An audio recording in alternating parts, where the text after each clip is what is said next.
Olá, que bom que você está aqui para ouvir mais uma vez sobre Jesus como seu líder, Jesus como aquele que guia a sua vida e que te dá direção em todas as coisas.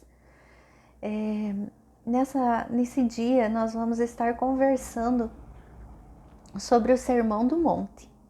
Nós temos muita coisa a aprender sobre o Sermão do Monte. Ele é a base para toda a nossa vida como cristão.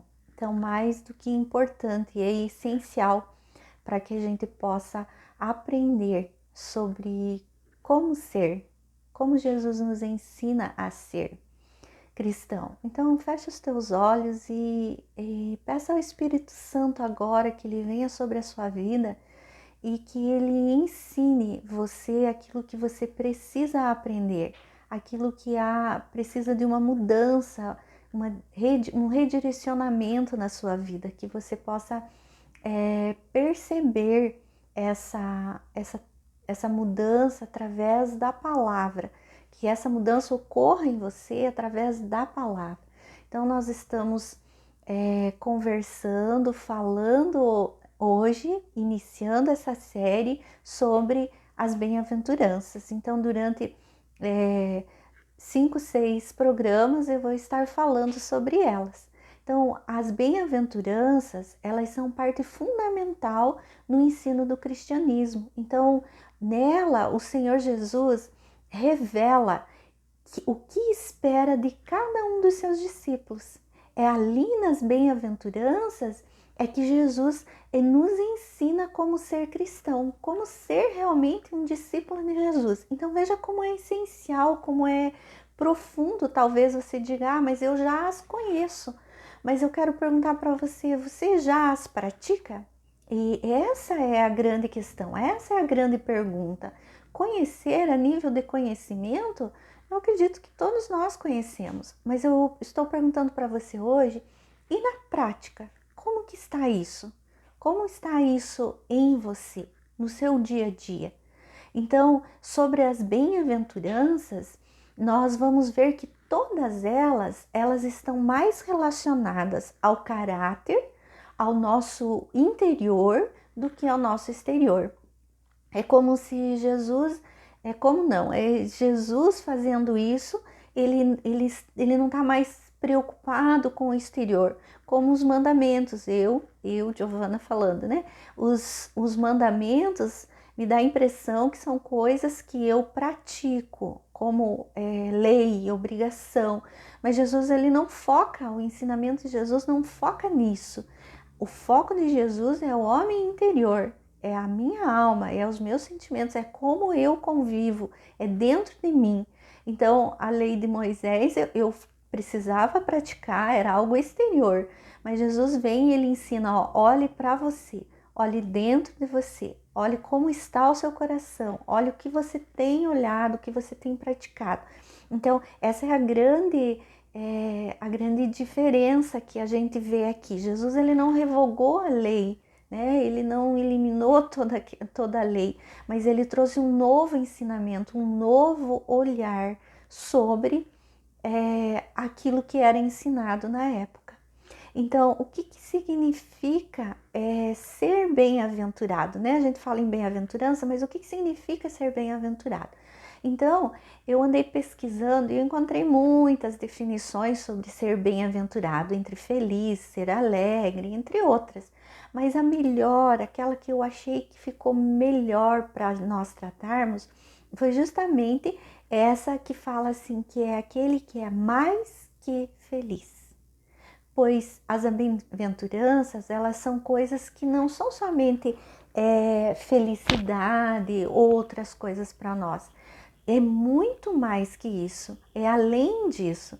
Por isso eu vou adotar aqui, quando estivermos falando sobre bem-aventurança, eu vou estar adotando justamente esse termo, mais que feliz. Então, quando você fizer isso, você vai ser mais que feliz.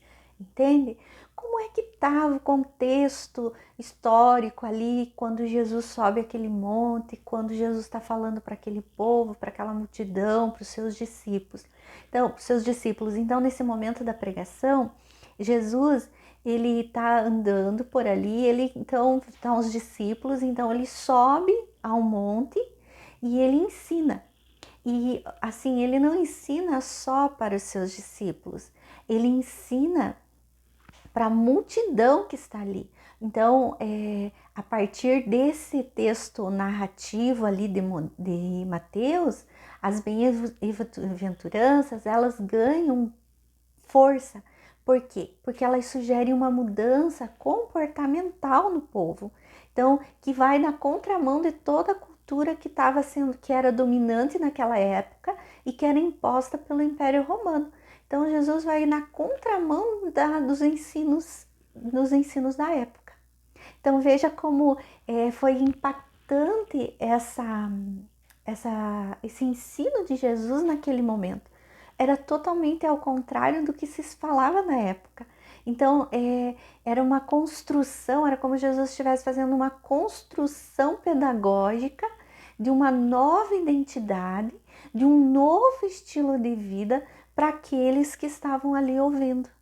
Então, quando o texto fala assim, em Mateus 5, que você começa a encontrar ali as bem-aventuranças, ele fala assim, então Jesus olha a multidão, ele sobe a um monte e ele assenta-se. Então aproximam-se dele os seus discípulos e abrindo a boca ensinava a eles, dizendo, e aí ele começa, os bem-aventurado, né? Então, assim como Moisés recebe a lei em um monte, Jesus também ministra os seus estatutos sobre o monte. Também ministra o seu ensino sobre o monte. Então, a partir dessa introdução, o mestre começa a falar sobre as bem-aventuranças. Ele começa, né, a partir desse texto, ele começa a decorrer esse ensino. E nesse sentido, e na ordem em que Jesus fala sobre as bem-aventuranças, é que essa nova série sobre as bem-aventuranças nós estamos iniciando hoje. Então, nós vamos estar falando durante 4, 5 programas, nós vamos estar falando sobre os pobres de espírito, que nós vamos decorrer um pouquinho hoje, aqueles que choram, os mansos, os que têm fome de sede, de justiça, os misericordiosos, os limpos de coração, os pacificadores, os que sofrem perseguições. E eu quero pedir ao Espírito Santo mesmo, para que você que está ouvindo, você que está anotando, que realmente isso mude a sua forma de ver e que você olhe para esse ensino de Jesus com os novos olhos. Eu peço ao Espírito Santo que você realmente veja, porque muitas vezes nós olhamos para a palavra, nós lemos, mas nós não vemos, porque a partir do momento em que eu vejo, então sim, isso começa a fazer diferença na minha vida. Então eu oro e peço ao Espírito Santo para que hoje você veja, para que você entenda numa profundidade muito maior, né? Então, a primeira bem-aventurança, Jesus fala assim, bem-aventurado os pobres de espírito, porque deles é o reino dos céus. Então, pobreza de espírito, em outras palavras, são aqueles que reconhecem que não são nada, que a pobreza de espírito, ela é essencialmente o destronamento do orgulho. É aquele que é ensinável. Então, o pobre de espírito também a gente pode dizer assim, que é aquele que é humilde, que é desprovido de um senso orgulhoso, pernicioso. Então, quando nós tiramos o orgulho, né, inclusive o orgulho espiritual, e nos colocamos nesse sentido de pobreza, nós reconhecemos que nós somos necessitados de Deus. Então, os pobres de espírito são aqueles que não têm orgulho. Então, são os humildes, são aqueles que não se envaidecem pelo que sabem, que nunca exibem o que têm, mas eles são modestos, é aquilo que está assim, percebe-se na pessoa, porque os verdadeiros sábios, eles são aqueles que têm a ideia de quanto eles não sabem. Você percebe isso? E isso é essencial, Porque às vezes as pessoas, por terem um conhecimento, elas se julgam superiores às outras pessoas. E aqui é tão profundo isso, que o sábio é justamente aquele que tem a ideia de quanto não sabem.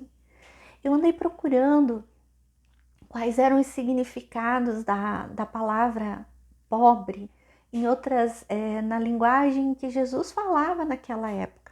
E eu encontrei que são muitas semelhantes, que a palavra no grego ela significa destituído, aflito, carente.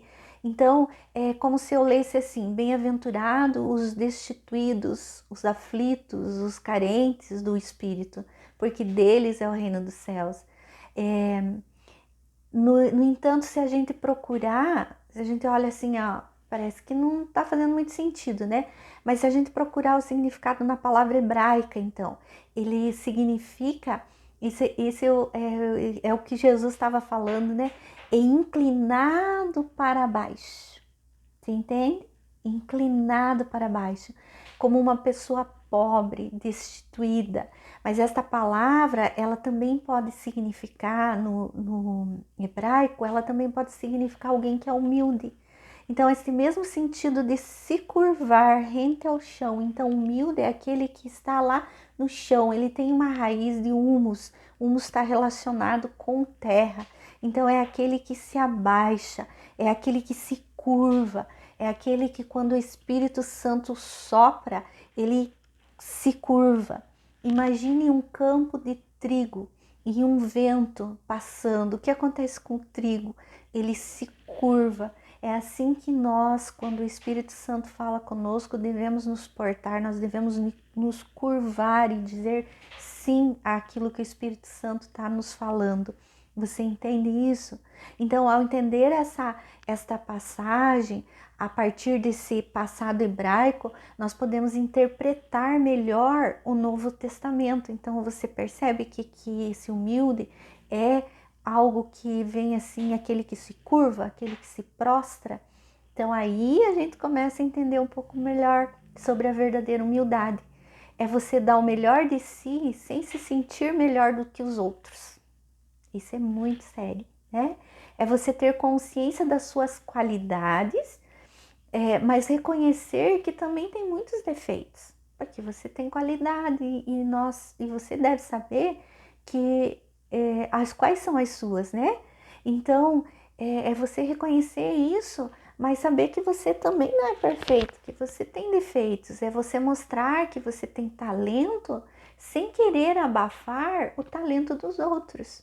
E esse é o que Jesus está falando ali. E Jesus está com essa simples palavra, os pobres de espírito. Então, quando você vai na raiz, quando você começa a estudar isso, você entende assim, nossa, Jesus ele estava numa profundidade muito grande de ensinamento ali, né? Então, o que é ser uma pessoa simples? O que é ser uma pessoa humilde? É um adjetivo que é usado a uma pessoa que quando não possui aparência de vaidade, conhece as suas limitações, ou ainda reflete sentimentos em relação a isso também, ela sente isso.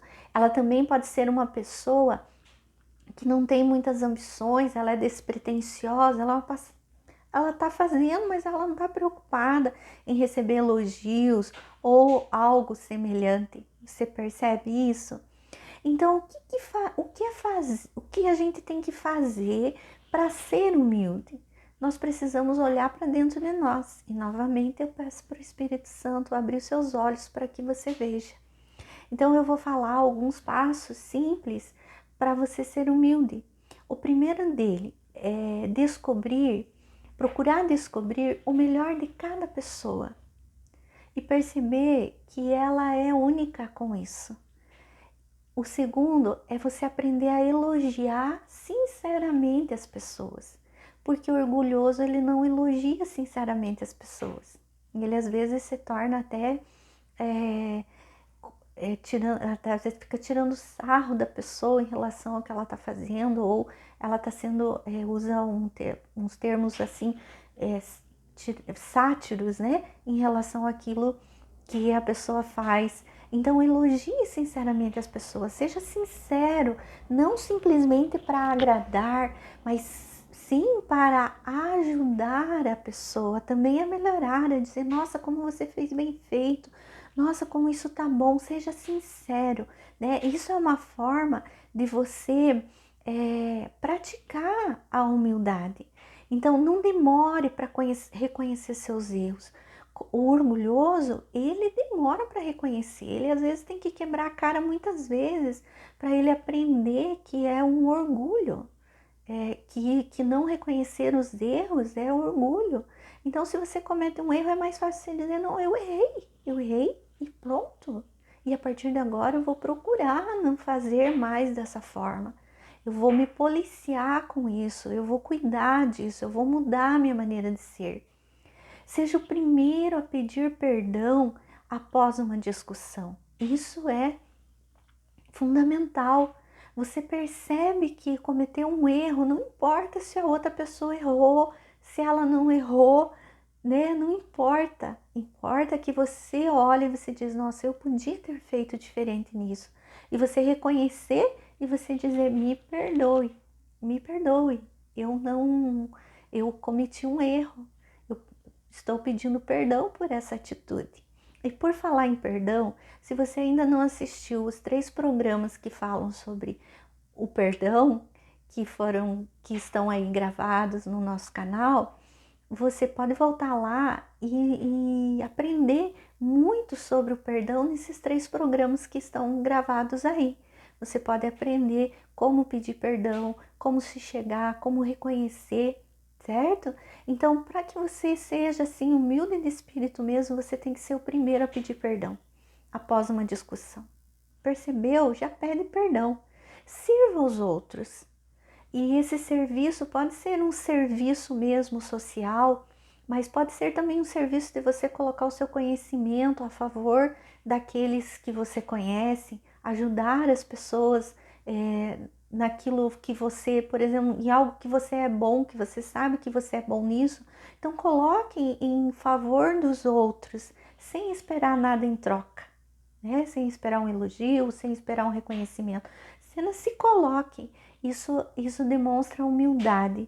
Reconheça, principalmente a mão de Deus nas suas qualidades, porque foi Ele que te capacitou, foi Ele que te deu esses talentos, foi Ele que te deu suas qualidades. Então, se você é capaz, se você tem condições, se você sabe, reconheça humildemente que isso não é mérito seu, isso veio do Senhor para a sua vida, para que você possa abençoar outras vidas também. Agora, eu quero dizer para você, se diante de tudo isso que nós conversamos aqui, você não conseguir, ou você não faz, ou você percebe, eu não faço essas coisas, eu não elogio as pessoas, eu tenho dificuldade de reconhecer meu erro, tá na hora de você começar essa mudança interior. Porque Jesus ele veio para mudar o nosso interior, não o nosso exterior, o nosso externo. Não é só eu dizer da boca para fora. Jesus ele está preocupado com o que está dentro de você, do que está dentro de mim. Então, quando falta humildade, então se te faltar humildade, preste bem atenção, se te faltar humildade vai te faltar fé. Porque você não precisa ter fé, você é capaz, você sabe todas as coisas, você consegue tudo sozinho, né? Você não coloca Deus em primeiro lugar na sua vida. Então, se te faltar fé, vai te faltar moral. E se te faltar moral, tudo estará preso, você também vai estar preso aos bens materiais, aos bens que estão aqui nessa terra, que estão ao teu redor. E isto você não vai poder levar para o outro lado da vida. Quando você partir daqui, você entende isso? A tua estadia aqui é curta, a minha estadia aqui é curta, aqui na terra. Então, quando eu entregar a minha alma ao Senhor, eu não vou levar nada disso. Eu não vou levar o conhecimento, eu não vou levar nada. Eu vou levar aquilo que eu fui tratada dentro do meu coração, como que está a minha vida. Você percebe isso? Então, Jesus, nas bem-aventuranças, ele vem e faz uma revolução dentro do coração daqueles discípulos que o ouviam lá ao pé do monte. Você imagina a cena, Jesus sentado, os seus discípulos, a multidão se aproximando e Jesus vai falando e aquilo vai queimando dentro do coração daquelas pessoas e uma mudança totalmente ao oposto de tudo que era pregado na época. Ele vai na contramão mesmo do ensino da época.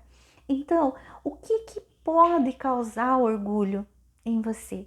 Quando o orgulho exagerar, ele detona, ele te dá aquela sensação de superioridade, de arrogância, e é um sentimento que pode desencadear muitos problemas nos relacionamentos. É uma das causas dos problemas, dos maiores problemas de relacionamento.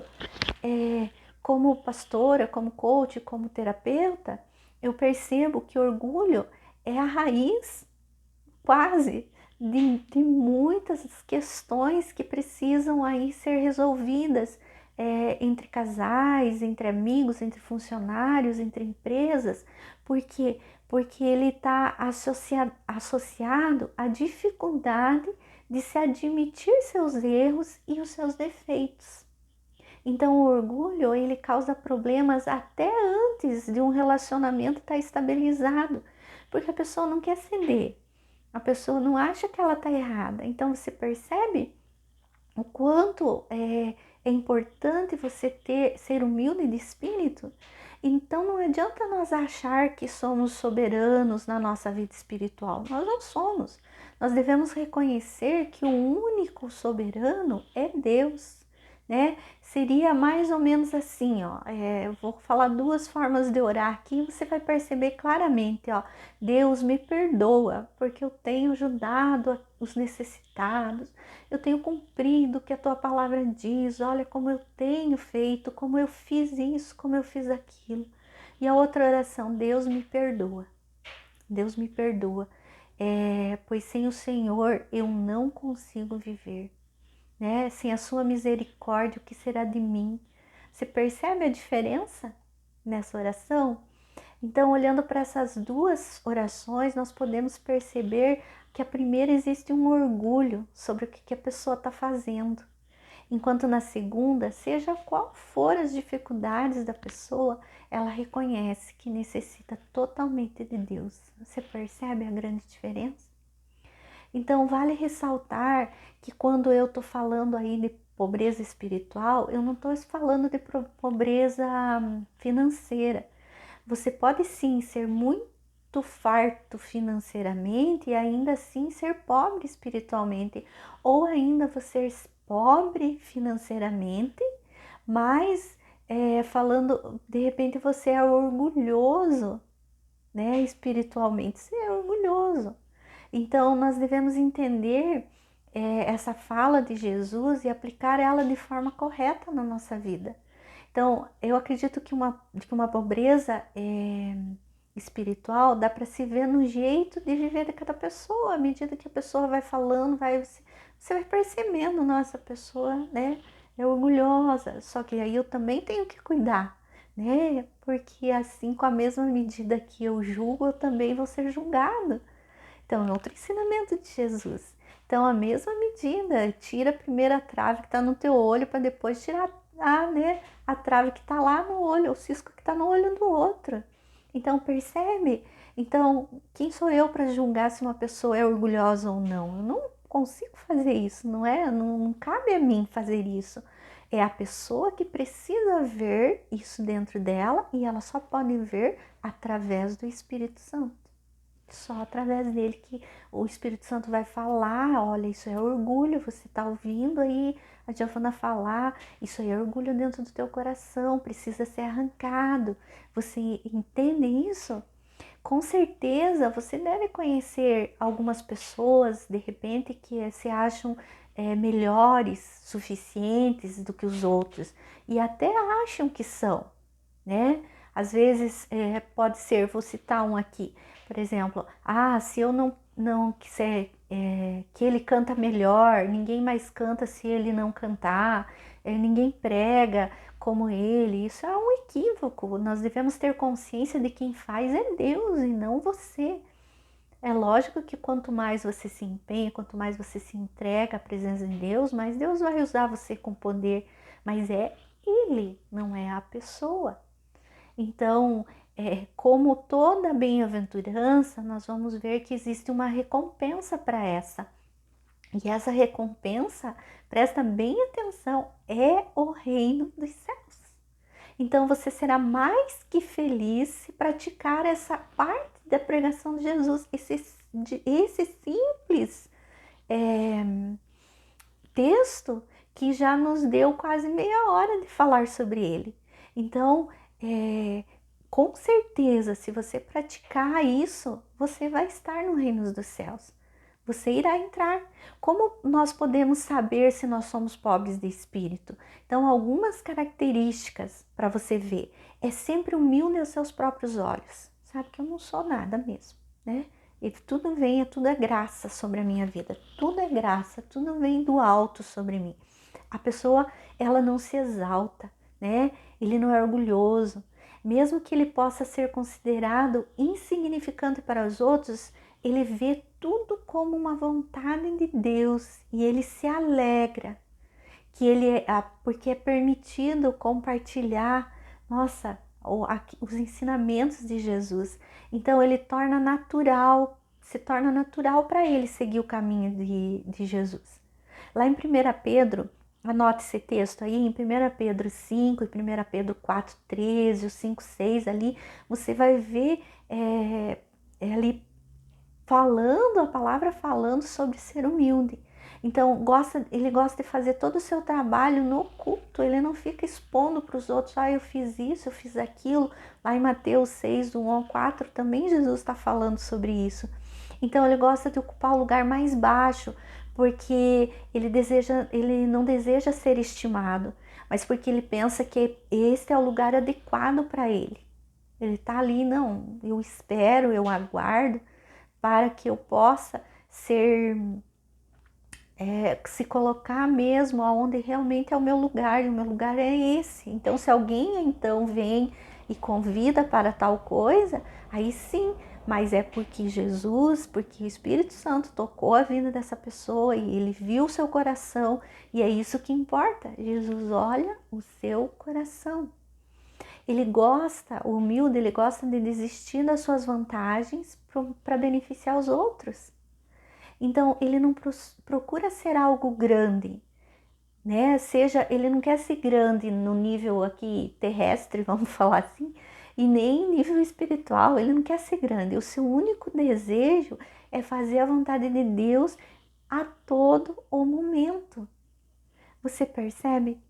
Então, hoje, depois que você ouviu tudo sobre isso, sobre ser pobre de espírito, ser humilde, porque os dos humildes né? Os pobres de espírito herdarão o reino dos céus, deles é o reino dos céus, Jesus fala. O que você precisa mudar na sua vida? O que realmente precisa ser transformado dentro de você? Você é orgulhoso? Se a sua resposta foi não, infelizmente eu quero dizer para você que sim. Porque o primeiro sintoma de quem é orgulhoso é não reconhecer que é. Então, nesse momento é a hora de pedir ao Senhor que perdoe desse pecado do orgulho. E o orgulho é algo que tem que ser vencido todo dia. É uma semente de Satanás plantada no nosso coração. E que se nós dermos vazão, ela dá muitos frutos, causando muito estrago na nossa vida. Então nós precisamos arrancar todo dia ela está crescendo dentro do meu coração, dentro do seu coração, e ela precisa ser arrancada e dita: Senhor, é a tua presença, Senhor, é o Senhor na minha vida. Então fecha os teus olhos e peça ao Espírito Santo agora que ele venha sobre você, que ele arranque mesmo toda essa semente de orgulho dentro do seu coração e que o Espírito Santo possa te ensinar a praticar o que você ouviu. No nome de Jesus é o que eu peço, para que isso aconteça sobre a sua vida. Eu espero que você tenha visto mesmo essa palavra de uma forma diferente, com um olhar diferente, e comece a praticar ela. E não fique apenas a nível de conhecimento, porque se não descer para o coração e não começar a fazer diferença no seu interior, para que do seu interior você comece a praticar, comece a se ver a humildade no exterior, precisa ocorrer uma mudança aí dentro do nosso coração, aí dentro do seu coração. Você entende isso? Eu agradeço por você ter ouvido até aqui e quero dizer para você que o nosso próximo programa será sobre aqueles que choram. Eu, se fosse você, não perderia. Um abraço e até o próximo programa.